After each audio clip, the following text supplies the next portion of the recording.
Good afternoon and welcome to today's webinar entitled Harnessing Artificial Intelligence for Revenue Optimization and Financial Reporting in Home Health, Hospice, and Home Care. Hello, I'm Deborah Hoyt, Axxess's Senior Vice President of Public Policy, and I'm delighted to serve as moderator for today's discussion.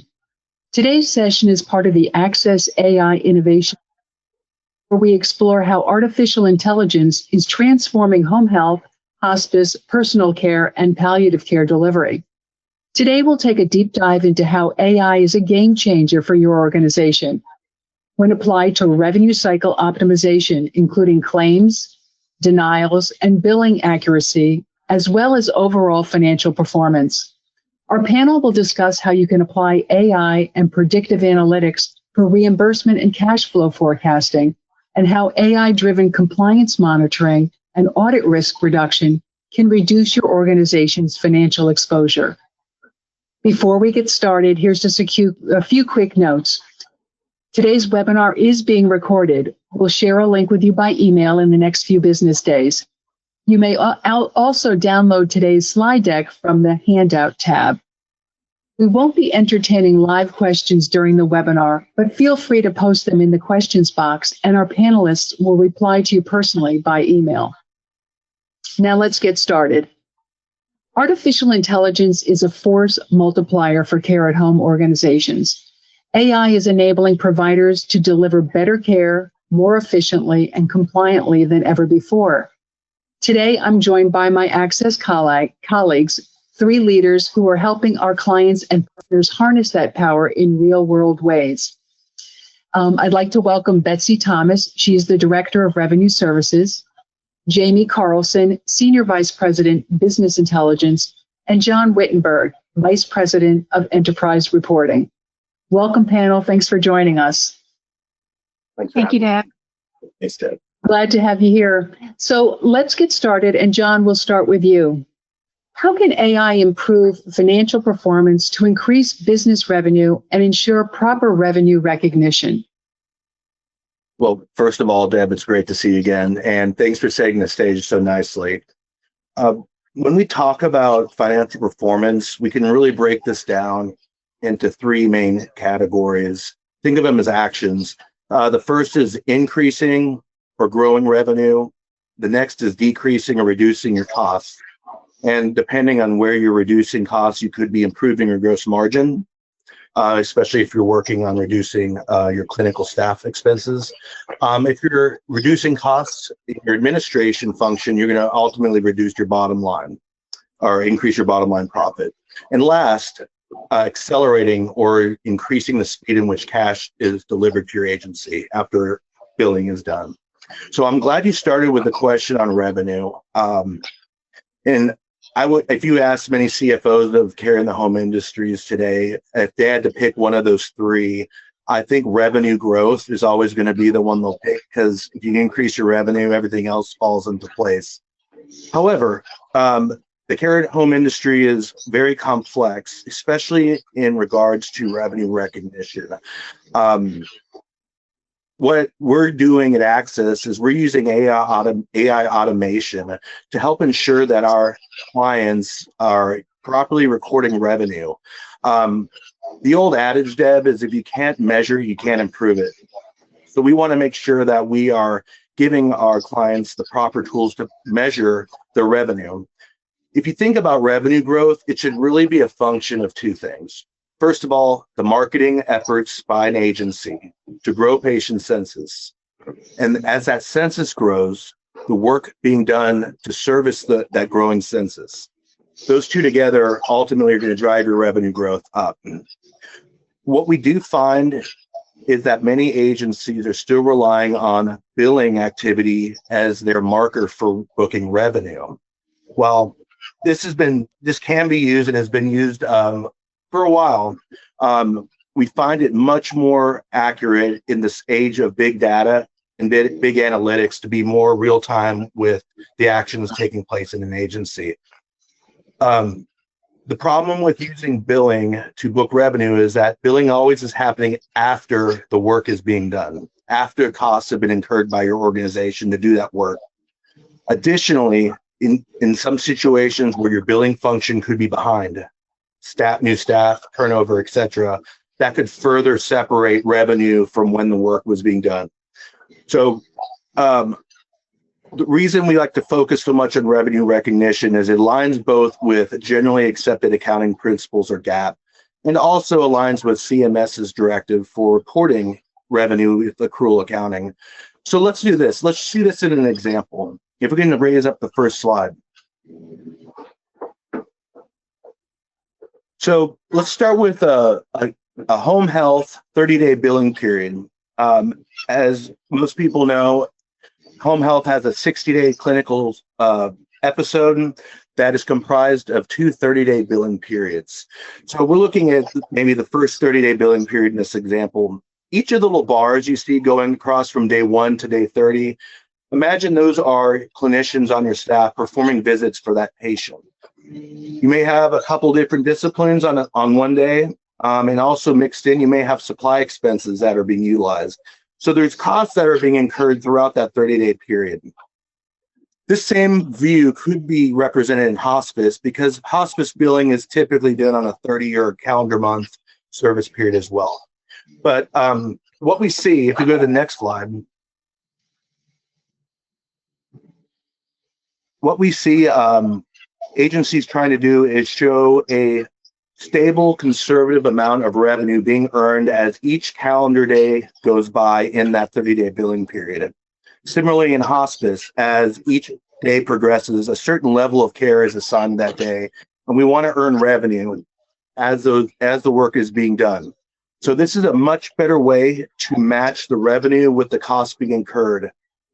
So let's see what could happen if we aren't able to successfully measure this. Let's go to the next slide.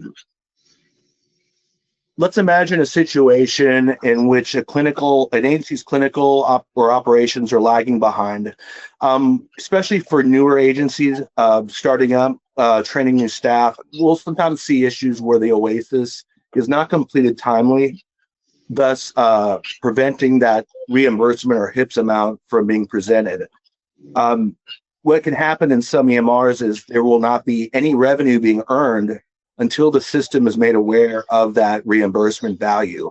And what you might see in this example on day 21, you may see this all of a sudden true up spike where all that 21 days of revenue is being picked up all on that day. And then it goes back to a smoothed out line. The problem here is you may have billing periods overlapping between months. So if 20 days fell into the prior month, for example, that month is showing no revenue. Like all that revenue is being picked up in that newer month. So by utilizing AI automation, particularly within our revenue recognition model and the Axxess Intelligence solution, this is a situation where we can use AI to analyze visits that are being performed and completed to tell us that there is work being done, therefore there should be revenue being generated. And we can utilize average billing period reimbursement values, and we can utilize placeholder values, thus streamlining and stabilizing revenue across the entire 30-day billing period and avoiding these spikes. And let's move to one other example where we also can use AI to protect our revenue. So in this case, we're showing two 30-day billing periods. So just like we saw in the prior slide, on the left side, the first 30-day billing periods is humming along, things are going smoothly. But let's say in this situation, near the end of that first 30-day billing period, the patient ended up discharging. Now, again, since clinical operations are such a factor in getting revenue reported correctly in the care and home industry, what we've seen is sometimes discharge paperwork is not done timely. When this happens, many EMRs out there are going to assume that patient is still on service and it's going to begin earning revenue into that next 30-day billing period. What this can result in is fictitious revenue being generated and reported that once it's discovered that patient never was on service, has to be removed or ripped back. And I can tell you this from the CFOs we work with, no one likes to do that, as you can imagine. So by using AI automation, we can determine that those visits are not being A, scheduled, or B, even completed in that second billing period, thus preventing any revenue from being earned falsely. So this is one way we can be using AI as a defensive posture to ensure proper revenue recognition. So let's shift gears a bit. I know the first part of the question is how can we use AI to increase revenue? I want to use a couple examples from hospice. I know we focused on home health there for a moment. So let's talk about hospice. So one area that's unique to the hospice industry is in what we call cap reporting. So CMS is typically wanting patients on hospice for around 6 months. That's what they're targeting. Well, what can happen for a variety of reasons? Either a patient is healthier than they may have thought originally, and they continue to stay on hospice longer. The agency will continue, of course, to get paid for the work being done to service that patient, but it can start eating into what's called that reimbursement cap.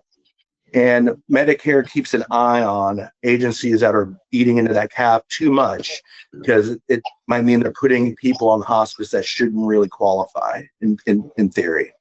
So using AI automation to determine it as cap reporting space or utilization is being consumed, we can alert the agency way ahead of time so that they can change their admissions and maybe do a little bit better job on the front end before admitting patients in. And this will then help them avoid those penalties that would be imposed on them by Medicare for violating that cap. So that's one area. Another area in hospice is something where we're using AI automation to help us with imminence reporting. Imminence of death of the patient is what we're referring to. So since there's so much data being accumulated on the patient from various clinicians, staff, we can use that data to help us understand certain key indicators of that patient's well-being. For example, you may start seeing declines in vitals.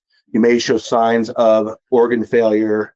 And these are all those telltale signs that that patient may be closing in near the end of life. And this is important because at the end of life, we'll call it that 7 days, that is where a certain part of Medicare reimbursements can accelerate in what's called a service intensity add-on. And service intensity add-on is utilized to help ensure that patients getting the best compassion, comfort as possible in their last days here. Medicare expects there to be more work being done on the patient at that point in time, and therefore they're going to be willing to reimburse at a higher rate in that time period. There are rules, though, however, to ensure that only certain types of staff are utilized in that very critical time period to generate that additional revenue. So by identifying a heads up, maybe a week to 2 weeks potentially ahead of when that patient's approaching that imminence marker, the scheduling can be ensured that the right clinicians, such as RNs or MSWs, are being utilized in that critical last 7 days. Again, this is another way you can use AI to help increase revenue. Hopefully that helps you on that first question, Deb. Thank you very much. That was excellent, John. Great examples. And I think that our viewers can really see how AI can be applicable to them right now in their agency. So thank you for that answer. That was excellent in those examples. So let's move on to Jamie. Hi, Jamie. In what ways can artificial intelligence help identify potential compliance risks before they lead to penalties or revenue loss? Oh, wow. That's a great question, Deb. Thank you. Let's see. So at its core, regulatory compliance in home health, hospice, and home care exist really for one reason: to ensure patients receive safe, high quality, person-centered care and achieve the best possible outcomes, right? So AI can be a game changer for identifying compliance risks before, before they impact revenue, especially under value-based purchasing or VBP. Because VBP is all about outcomes: hospitalization rates, timely visits, accurate documentation, and every one of these metrics can be influenced by compliance gaps. So AI, it helps by spotting patterns that humans just might miss. For example, it can analyze visit frequencies and documentation trends to predict where we might fall short on payer requirements or miss a LUPA threshold. So in our work on my team, we built predictive models to prevent hospitalization. And that same approach applies here. We built a model that stratifies the risk of a patient expected to go to or return to the hospital setting. Hospitalizations are a large part of VBP, a large component, and that alone has a real financial impact. If our algorithms see a patient trajectory that suggests potential hospitalization, poorly matched care plans, or an incomplete or inaccurate OASIS documentation, it can alert the team before it becomes a denial or drags down our quality scores. So the real value is proactive intervention. So instead of waiting for an audit or a penalty, AI gives us early warnings so we can fix the issue before they affect our VBP performance. And because AI learns from historical data, it gets smarter over time, and it helps us protect revenue, avoid compliance headaches, and improve patient outcomes. So it's not just about compliance, it's about staying competitive in a VBP world. And the next evolution that we're taking over here at Axxess is prescriptive analytics, telling you what's next. Thank you, Deb. I hope that answered your question. Excellent, Jamie. Thank you so much. And I think the word proactive, we'll be hearing that a lot during this webinar, because that's what AI can do, is help us be proactive to make sure that we're way ahead of the game in terms of making sure we're compliant, but also taking a look at what our clinicians need to be thinking about out in the field, and saving time for them, obviously, because AI can really predict a lot of that. So thank you. Betsy, we're going to move on to you. How can providers leverage AI to optimize their billing and increase collections? Thank you, Deb, for that question. So yes, operational efficiency in RCM, it means getting paid faster with fewer errors, less rework, and lower costs, all the while maintaining compliance and maintaining patient satisfaction. So two of the most critical levers in the RCM cycle are going to be your clean claim rate and your denials management. So could we pull up our graphic, please? Thank you. So AI plays a huge role in RCM optimization because it improves billing and collections by preventing revenue leakage, which, before the claims go out, and by accelerating recovery when issues may occur. So how does all this work, you might ask? AI validates eligibility, coverage, coding, and authorizations before claim submission. And that results in fewer front-end errors and allows for consistent rule-based compliance and reduces rework and staff dependency. Secondly, AI uses predictive models that can flag high-risk claims that might be denied by the payer. Thirdly, AI can utilize automated denial workflows to ensure faster appeals and claims follow-up. And finally, AI analytics can continuously optimize payer-specific billing rules, which are going to keep us compliant, which is, top of mind for us. So the results of AI optimization in the RCM world is going to be higher clean claim rate, operational efficiency, which results in faster reimbursement cycles, stronger denial management processes, and finally, it results in increased net collections. So if we can just take a second to talk about the two levers I just mentioned, which are the clean claims rate and denial management, and why both are so very important.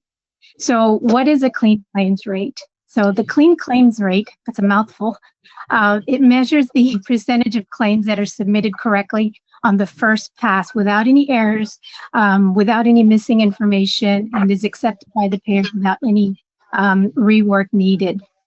And the reason a clean claims rate is important is because it means faster reimbursement. It means fewer touch points, which means lower operational costs, improved or reduced downstream denials and workflows in that process, as well as improved cash flow and fewer days in AR. So let's talk for a minute about denials management and what that is. So denial management focuses on preventing, identifying, analyzing, and resolving any claim denials, and to recover any revenue and avoid repeat errors. So using AI, claims can be scrubbed for denial risk before submission. And this is critical because did you know that 60 to 70% of claim denials are actually preventable, which I think is very surprising. Denials can increase cost per claim 2 to 3 times. And also delayed or unrecovered denials can directly impact our net revenue. So I'd like to share a couple of examples of providers who are on the Axxess platform who have benefited from AI-driven optimizations in RCM. So one of our enterprise hospice providers had doubled their collections this past year with the benefit of AI-driven optimizations. Similarly, another one of our enterprise home health providers was able to quadruple their collections, which I think is phenomenal.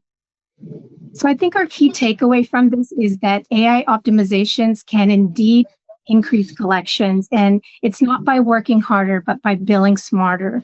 And this means sending cleaner claims on the first go around. It means recovering revenue faster, and it allows us to shift from like that reactive correction model to being much more proactive. Thank you, Deb. Thank you, Betsy. Excellent examples, and aren't those impressive numbers? So we really know that artificial intelligence can help agencies in terms of all of their financial performance. John, let's move back to you. How can artificial intelligence improve financial performance with regard to cost savings? Excellent question, Deb. Let's talk a couple examples. First, let's talk about what we can do to improve the margin on the work we're doing. So if we're talking home health, how do we improve those billing period margins? Now, if we're also talking hospice, how do we improve those service periods? One thing that we're utilizing is automated scheduling optimization. And what this is doing is looking at the entirety of visits that need to be performed for a patient. For example, in home health, the frequency and duration is all going to be determined by the OASIS. And then the scheduling follows suit. So what we're trying to do is look at situations where more routine visits could be done by a less expensive resource. In this example, let's say the RN is your more expensive resource, but the work could have been done satisfactory with an LVN, who usually is going to be a less expensive resource to your organization. So by finding ways to utilize the lower cost resources just to still provide excellent care, of course, to the patient, you can improve the gross margin of those billing periods because your costs are going down while your revenue or your reimbursement is stabilized. Let's talk a couple examples about how we can reduce costs that affect the administration, the administrative function of an agency. And this, of course, is going to reduce your administrative expenses and thus ultimately improve your bottom line profit. But one thing about AI, which is so great, is it really can help take out a lot of the manual effort that humans have to do. And a big part of that manual effort in the care and home industry is going through and booking adjustments, ensuring you have the right adjustment codes used, that the situation warrants a use of an adjustment for whatever reason. But if we can leverage AI automation to perform those adjustments instead of the staff having to spend hours and hours every month manually doing those adjustments, we can free that staff up to do more value-added tasks that aren't just mundane. We could maybe keep the same staff in place, even though we're growing patient census, and thus, that will generate more billing activities, collection efforts, etc. Another thing we can do to help the accounting folks who are dialed in on this call is utilizing AI automation to do auto reconciliations between the various financial reports that are generated within the care and home industry. Again, there is a lot of moving parts. There's a lot of different areas involved that all impact the financials at the end of the day. And making sure that discrepancies, anomalies are identified quickly can save a lot of time financial analysts diving into the numbers and trying to identify things themselves. So where we can help assist in those efforts and save time is a huge value add to an agency. So hopefully that helps answer the question on a few examples for cost savings and how AI is involved. Excellent information, John. Thank you so much. Now let's move back to Jaime. Jaime, tell us about AI-driven insights and how they optimize staff utilization and visit scheduling to improve both patient outcomes and financial performance. Wow. Okay, another great question, Deb. I appreciate this one. So let's see. AI-driven insights, they really transform how we manage our utilization and visit scheduling, like John talked about in home health, home care, and hospice. Traditionally, scheduling is reactive. We just assign visits based on availability and geography. But AI lets us flip that model and make it proactive and patient-centered. Deb, you promised it would come back up, and I said it again, proactive. For example, we use predictive models in many ways. 4 examples that I'm going to show you that help our clients provide proactive care to our patients. Cijo, if you could present my first slide, I'd appreciate it. Perfect. You can see here the risk stratification at the summary level, and the next slide will show it down to the patient level. So preventing avoidable hospitalizations by identifying patients at that high risk early, that means we can prioritize those patients for more frequent or skilled visits, reducing hospitalizations and improving VBP scores, maximizing who and when schedules that patient. Next slide, please. The next one is we match the patients to the right care setting.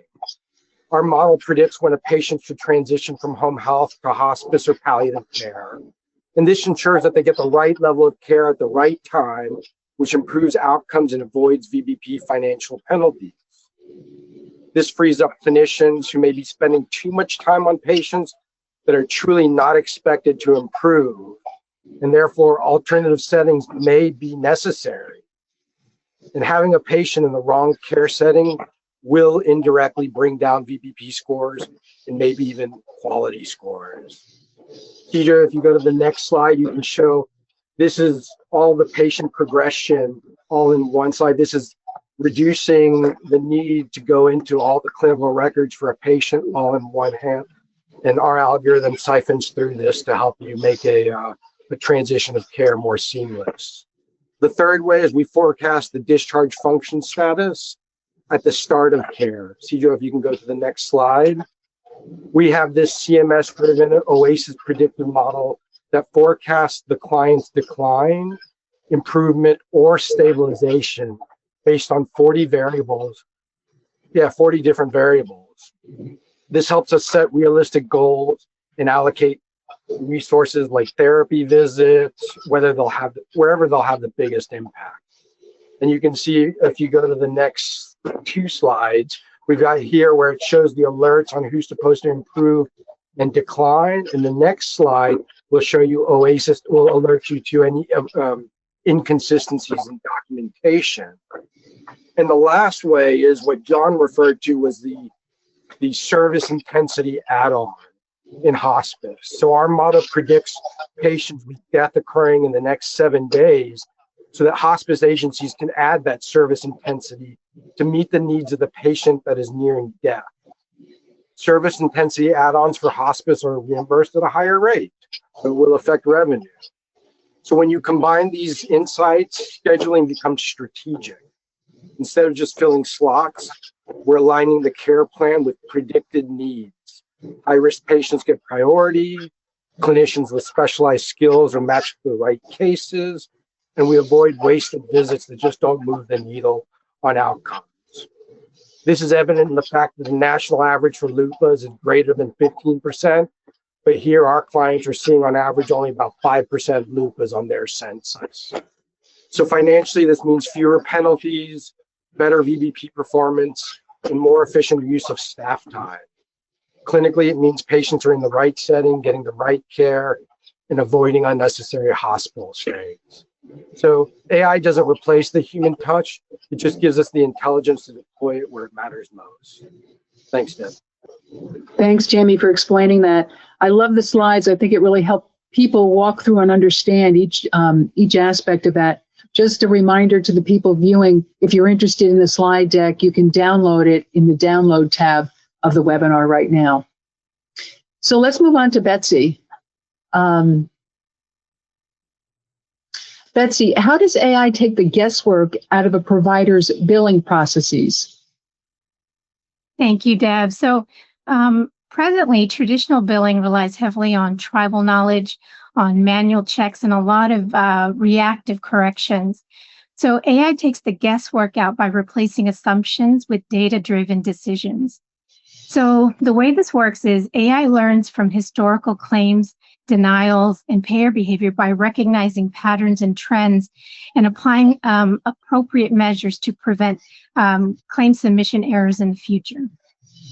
In addition, root cause analytics can identify exactly why a claim fails. I mean, did it fail at the payer level? Was it due to CPT, provider information, location? You know, there's so many data fields on a claim form. So this data will allow provider to analyze those front end and or payer related issues and make any necessary workflow changes. And also with the use of RPA Plus or robotic process automation systems, we can apply consistent payer rules every single time, which eliminates any variability. So RPA Plus systems can handle more complex and a lot of those repetitive manual tasks and execute those with accuracy and with minimal errors. And finally, AI can automatically scrub claims before submission. And what that does is it'll help to check for any missing documentation, incorrect codes, and any compliance-related issues, which really does take the guesswork out of the billing process. So before AI, a lot of our thought process used to be, we think the payer needs XYZ, or we did a lot of manual QA sampling. We did a lot of reactive denial handling, and we definitely did a lot of made a lot of staff-dependent decisions. But with AI and with RPA Plus solutions, we can confidently say AI can confirm payer-related, payer-specific rules. We can have 100% claim review. We can utilize predictive denial prevention and also system-driven intelligence. So my answer to your question is AI does take the guesswork out of the billing process. It replaces guesswork with certainty because every claim is backed by historical data, payer rules, and predictive insight. Thanks, Deb. Thank you, Betsy. Outstanding. That's really helpful. Okay, John, let's move back to you. John, can you provide us with an example of how a provider improved its financial performance by applying AI? Absolutely. I'm going to give you two examples, Deb. I'm going to start with one example in our home health solution. Prior to joining Axxess, this agency had some critical scheduling and clinical staff turnover earlier in a year. And what was happening in their previous EMR was picking up a lot of those erroneous or false second billing period revenue amounts, which it was taking them longer than they should to realize that that was not good revenue, and they had to, unfortunately, do some restatements with their financials. You can imagine the CFO at that time was not feeling good about that other EMR's financial reports, and it created some significant tensions between him and that parent private equity company, as you can imagine. So this solution came on to Axxess, and we began utilizing that revenue recognition model within our Axxess Intelligence solution. And we were able to help identify these situations in that agency where nothing was being scheduled or performed in that second billing period. Thus, we were blocking using our AI automation to block that revenue from falsely being incurred or accrued. And so that stopped the bloodshed, if you will, of him having to go and do all the restatements and revising his revenue outlooks. So that was a very important area. In that same agency also, they utilized or took advantage of the AI optimization for scheduling. And this is an example where they weren't sure if they were getting the most bang for their buck on their billing periods in home health. Were they scheduling the right resources, or were they using maybe too expensive resources. So what we did is we analyzed all of the visits that were taking place, and it did appear that they were using more RNs when they could have used maybe an LVN in some of these situations. So after using some analysis, the discovery was they need to hire more LVNs actually to help facilitate and do those substitute visits where they could do the work, but not at the cost of an RN. The solution here was the agency actually hired more LVNs, but they were able to keep their RN staff steady, even though they're experiencing census growth. What that did ultimately is it started showing improvements in margin over time. So in the first quarter they implemented this, they saw a 3% roughly increase in margin, and it rose as high as 8% when you compare to that original baseline over subsequent quarters. So it was sizable and significant. The other example I'll use is in hospice. Again, this is similar to what I was discussing regarding SIA opportunities, but an agency was speaking with its peers and didn't think it was really getting the most reimbursements possible for service intensity add-ons in those scenarios with the patients at the last 7 days of life.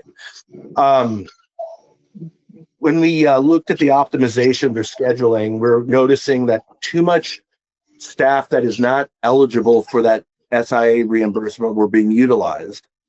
So what they did is when they found that imminence, and it is a bit of an art and a science, right? Because you never know exactly, but as they really were feeling confident they're in that last 7-day period, they really made a focus on scheduling RNs or MSW, and medical social workers, to disciplines, if you will, that are eligible for the SIA reimbursement. So by really shifting resources in these critical time periods for these patients, they were able to actually see an increase in SIA reimbursements about 12% over a 6-month period compared to the baseline. So it's about putting the right seats in the bus at the right time in the patient's cycle of care. So thanks, Deb. Excellent. Thank you, John. Great examples. So let's move back to Jamie. Jamie, how does Axxess present risk stratification using predictive analytics to improve their operation and clinical outcomes? Another great question, Deb. Thank you. So risk stratification is really the bridge between predictive analytics and real world action. Predictive models alone don't improve outcomes.